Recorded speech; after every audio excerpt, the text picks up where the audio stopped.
दोस्तों आज बात करते हैं एक ऐसी मशहूर एक ऐसी सेलिब्रिटी एक्ट्रेस के बारे में जिनकी ख्याति, जिनकी प्रसिद्धि, जिनका नाम पूरे विश्व में आज फैला हुआ है। उन्होंने बहुत छोटी उम्र से ही सफलता की शिखर को छूना शुरू कर दिया था। मिस वर्ल्ड का खिताब उन्होंने हासिल करा अपने जीवन में और उसके बाद उन्होंने बॉलीवुड में अपना बहुत अच्छा नाम कमाया अपने लिए। लेकिन फिर उनके करियर में कुछ उतार चढ़ाव भी आए जिनके कारणवश उन्हें विदेश जाना पड़ा और विदेश में भी उन्होंने बहुत सफलता प्राप्त की। तो आप जानते हैं कौन है ये एक्ट्रेस? जी हाँ, मैं बात कर रही हूँ प्रियंका चोपड़ा जी के बारे में।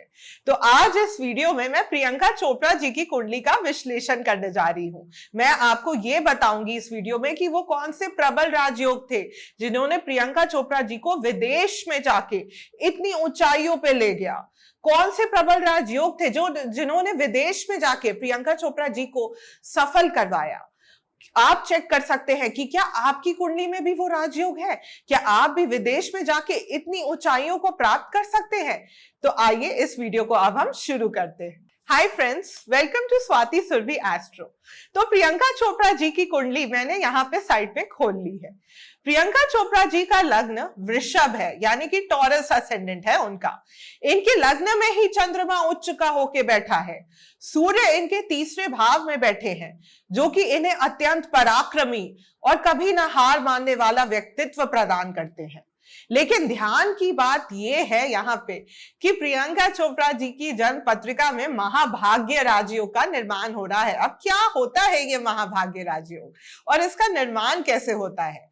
तो स्त्रियों की पत्री में महाभाग्य राजयोग का अलग तरीके से निर्माण होता है और पुरुषों की पत्रिका में महाभाग्य राजयोग का अलग तरीके से निर्माण होता है। अगर आप स्त्री हो और आपका जन्म रात का है, यानी कि मिडनाइट 12 बजे के बाद का है, रात के 12 बजे के बाद का है, और आपका सूर्य भी इवन राशि में है, चंद्रमा भी इवन साइन में है, इवन राशि में है, और लग्न भी इसका आपका इवन राशि में है, यानी कि 4 कंडीशंस है। अगर आप स्त्री हैं तो आपका जन्म रात का होना चाहिए, मिडनाइट का।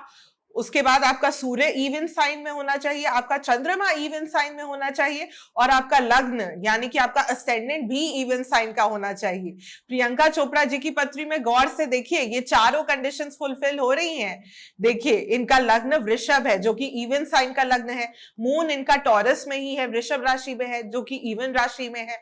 सूर्य भी इनका इवन राशि में है क्योंकि कर्क राशि का सूर्य है इनका, और इनका लग्न भी टॉरस है, और इनका जन्म है रात का यानी कि मिडनाइट का। तो हो रहा है ना महाभाग्य योग का निर्माण। अब बात करते हैं प्रियंका चोपड़ा जी की जन्म कुंडली में अन्य ग्रहों के बारे में। तो इनके मंगल की स्थिति देखते हैं। देखिए, इनकी जन्म पत्रिका में मंगल जो है वो 7वें घर का स्वामी है और मंगल इनके 12वें घर का भी स्वामी है। तो क्योंकि ये 7वें घर का स्वामी होके इनके 5म भाव में बैठा है, तो ये लव मैरिज योग का निर्माण कर रहा है। इसलिए प्रियंका चोपड़ा जी की लव मैरिज हुई भी है।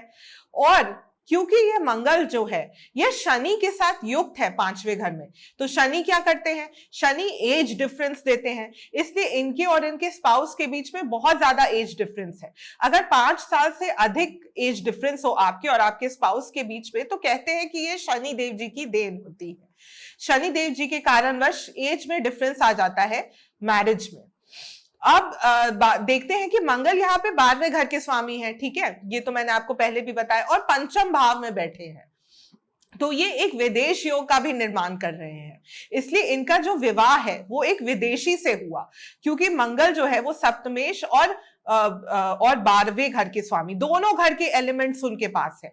मतलब 12वां घर क्योंकि विदेश को दिखाता है, और 7वां घर हमारे स्पाउस को दिखाता है, और 5वां घर लव और रोमांस का होता है। तो इसलिए क्या दिखा रहा है कि इनका विवाह एक विदेशी से होने का योग बन रहा है इनके चार्ट में, और वाकई ऐसा हुआ भी इनकी लाइफ में। तो इनकी सफलता, इनकी कुंडली का जब हम विश्लेषण करते हैं ना, तो हम सरलता से बता सकते हैं कि इनकी लाइफ में होने वाले इंपॉर्टेंट फैक्ट्स के बारे में। क्योंकि 7वें भाव पे शनि जी की दृष्टि है।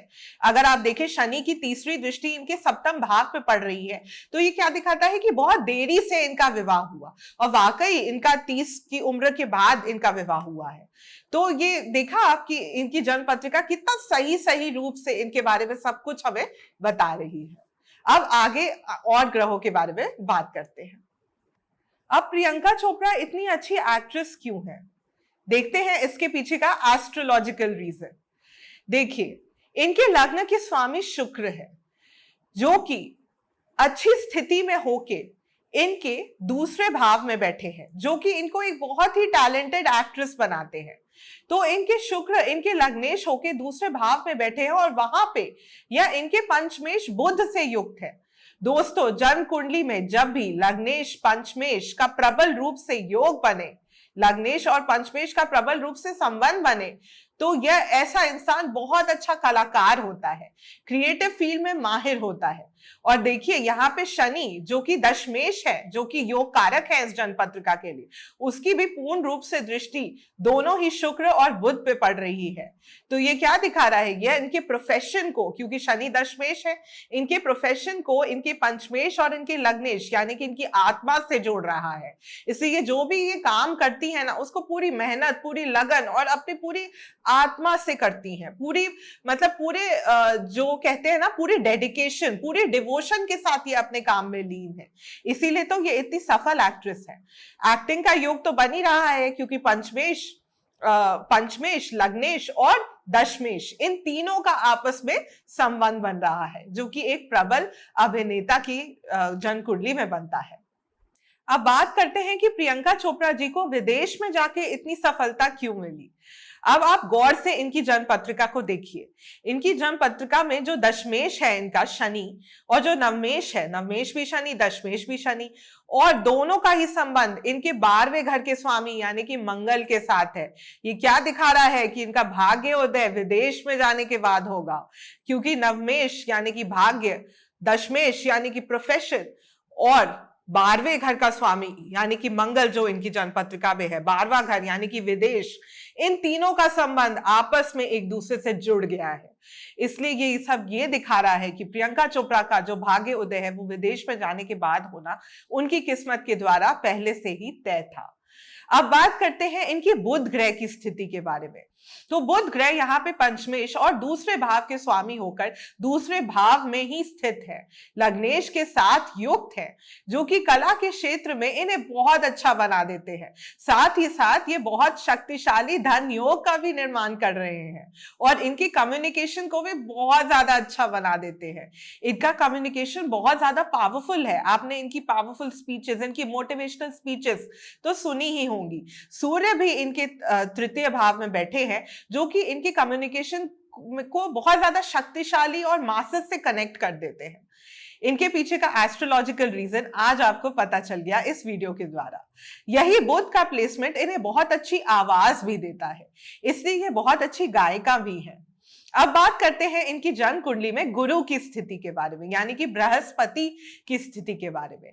तो गुरु इनकी कुंडली में 11वें और अष्टम भाव के स्वामी होकर इनके छठे भाव में विराजमान होकर विपरीत राजयोग का निर्माण कर रहे हैं।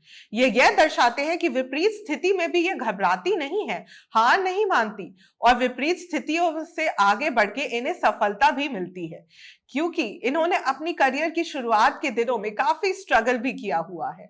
गुरु यहाँ पे इनके लग्नेश शुक्र और पंचमेश बुध दोनों पर ही अपनी पूर्ण दृष्टि डालकर इन दोनों ही ग्रहों के शुभ फलों में बढ़ोतरी कर रहे हैं।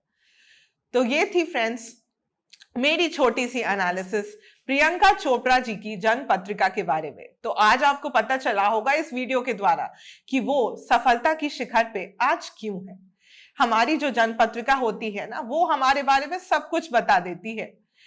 तो आशा करती हूं कि इस वीडियो के द्वारा आपने कुछ ज्ञान जरूर अर्जित किया होगा। अगर आपको ये वीडियो पसंद आया हो और इस वीडियो के द्वारा आपने थोड़ा सा भी ज्ञान अर्जित किया हो, तो प्लीज प्लीज प्लीज इसे लाइक जरूर कीजिएगा, इसे अपने फ्रेंड्स और फैमिली के साथ शेयर जरूर कीजिएगा, और प्लीज मेरे चैनल को सब्सक्राइब जरूर कीजिएगा। मेरे चैनल का नाम है स्वाति सुरभि एस्ट्रो। आगे भी आप लोगों के लिए और अच्छे वीडियोस लाने का प्रयास करती रहूंगी। धन्यवाद।